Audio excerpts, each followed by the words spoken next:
శ్రీమాత్రే నమః. అందరికీ శుభోదయం అండి.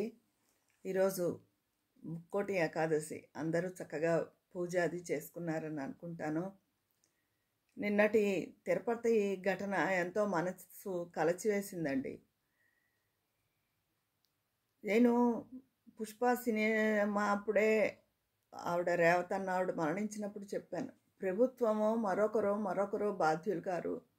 మన జీవితం మంది. తర్వాత వాళ్ళు ఎంత ఎక్స్గ్రేషియా ఇచ్చినా, వాళ్ళు ఎంత బాధపడి మాటలు చెప్పినా, ఏమన్నా పోయిన ప్రాణం తిరిగి రాదు కదా. ఎవరి ప్రాణాన్ని వాళ్ళు జాగ్రత్తగా రక్షించుకోవాలి. ఎక్కువ జనసమూహం ఉన్న చోటుకి వెళ్ళొద్దు అని చెప్పి. ఒక షాపింగ్ మాల్ ఓపెన్ చేస్తే అక్కడ విపరీతమైన రద్దీ. ఎందుకు చెప్తున్నానంటే, మా ఊర్లో ఈ మధ్య ఒక షాపింగ్ మాల్ ఓపెన్ చేశారు. అక్కడికి వెళ్ళిన వాళ్ళు చెప్పారు, ఊపిరి కూడా ఆడలేదు బాబాయ్, ఎలాగో బయటపడి వచ్చేసాం అన్నారు. ఎందుకు అంత ఒక బట్టల కొట్టుకి అంత వెళ్ళవలసిన అవసరం ఏముంది? ఒక 4 రోజులు పోయాకో 10 రోజులు పోయాకో వెళ్ళకూడదా? ఒక సినిమా రిలీజ్ అయితే రద్దీ. అలాగే దేవుణ్ణి చూసేయాలని తాపత్రం. మన ఊళ్ళో ఉన్న దేవుణ్ణి చూడకూడదా? దర్శించుకోకూడదా? అసలు మన ఊళ్ళో ఉన్న గుళ్ళు కూడా పర్వదినాల్లో రష్గా ఉంటాయి. అయినా ఏదో అంత ఉండరు కాబట్టి పర్వాలేదు. ఇలాంటి చోటుకి దేశ విదేశాల నుంచి వచ్చే చోటు తిరుపతి అంటే ఎంత ఇదిగా ఉంటుంది. అది ఎవరి వైఫల్యం అయి ఉండొచ్చు, ఎవరి తప్పు అయి ఉండొచ్చు. ఇంకా ఎవరిని అనుకున్నా నిష్ప్రయోజనం. ఈ పోయిన ప్రాణం వస్తుందా? వాళ్ళు ఇచ్చే డబ్బుతో ప్రాణం సరితూగలుగుతుందా? వాళ్ళ మీద ఆధారపడి కుటుంబం ఉంటుంది, పిల్లలు ఉంటారు. అసలు ఎవరి జీవితం వాళ్ళే ఆలోచించుకోవాలండి. నేను ఇలా అన్నానని కాదు, నాకు నిజంగా చాలా బాధ కలిగింది. వాళ్ళ ఆత్మకి శాంతి కలగాలని కూడా కోరుకుంటున్నాను. కానీ ఎవరి జీవితం వాళ్ళదే. ఏదైనా జరిగిపోయాక నింద ఇంకోళ్ళ మీద వేసి కన్నా మన జాగ్రత్తలో మనం ఉండడం మంచిది. అంటే ఒక రకంగా కర్మ సిద్ధాంతం ప్రకారం పోయే యోగం ఉంటే ఎలాగైనా పోతాం, ఎక్కడైనా పోతాం అలా అంటారు. అది దానికి ఎవరు ఏం చేయలేరు. కానీ కొన్ని మన జాగ్రత్తలు మనం తీసుకోవాలన్నది నా ఉద్దేశం. అది చాలా బాధ కలిగించింది. ఈ సంక్రాంతి పండగ, ముక్కోటి ఏకాదశి, వీటన్నిటి పర్వదినాల హడావిడి, పండగ హడావిడి అంతా పోయి అయ్యో అని బాధే మిగిలింది కదా. అంతమంది అలా గాయపడి, అంతమంది పోయి అలాంటి చోట పైగా అన్నది చాలా చాలా విషాదం అండి. చాలా బాధ కలిగింది. ఇప్పటికైనా చెప్తున్నాను, నేను నా వీడియో చూసి ఎవరో మారిపోతారని కాదు, కానీ వినేవాళ్ళు ఎవరైనా వింటారు అనే ఆశ, వినాలని కోరిక. దయచేసి ఎక్కువ జనసమూహం ఉన్న చోటుకి పిల్లల్ని తీసుకుని కానీ, ఆడవాళ్ళు కానీ, మీరు మగవాళ్ళైనా సరే ఎవరైనా సరే ఎక్కువ వెళ్ళొద్దండి. భక్తి మన మనసులో ఉండాలి, అది ప్రధానము. భక్తిగా శ్రద్ధగా మన ఏకాగ్రత అంతా ఆ స్వామివారి పాదాల దగ్గర ఉంచాలి. మనం నేను ఎన్నోసార్లు చెప్పాను వీడియోల్లో. కొంతమంది అంటారు, ఒకరోజు గుడికి వెళ్ళలేరా, ఇప్పుడు ఇళ్లల్లోనే ఉంటారా? అలా అని కాదండి.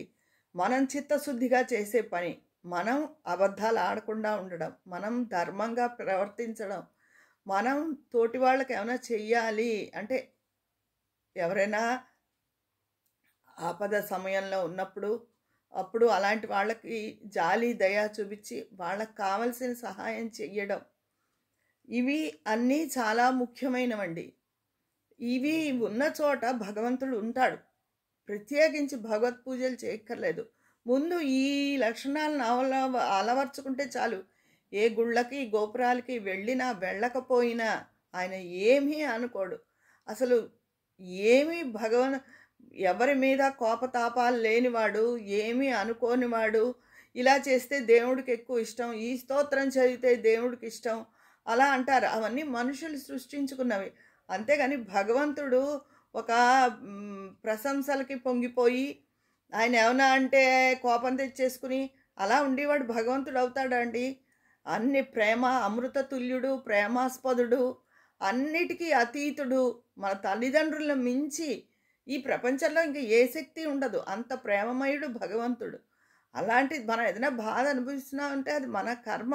ఆ కర్మ వల్ల మనం బాధపోతే తర్వాత జీవితం బాగుంటుంది, లేదా మరుజన్మ జీవితం బాగుంటుంది అని ఒక తప్పుకి శిక్ష ఉంటుంది కదా. అంతే తప్ప అది మనం చేసుకున్నదే కానీ భగవంతుడు కల్పించింది కాదు.